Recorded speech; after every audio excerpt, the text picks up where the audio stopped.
Tovasty's brake kit is OEM safety qualified. The pad is a high-quality ceramic using long-lasting anti-noise shim and not dusted. The rotors include two different types: premium OE-style regular rotor and Geomet E-coated rotors.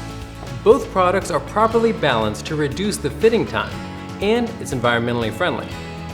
When you need to replace the brake kit, after 30,000 kilometers, or they make a noise when braking, is the time to replace the brake pad and rotor. A running out brake system is not only damaging to your car, but it also threatens your life safety. Compare new and old parts.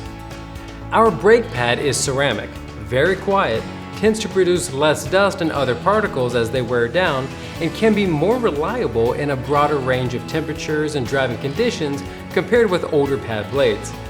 Installation. Step 1. Take off the old one. Step 2. Note to check the caliper. Step 3. Find the right position of the pad and caliper. Step 4. Install. Tips. Retorque the wheel nuts 50 kilometers after replacement. Tovasty's brakes are quiet and stop quickly.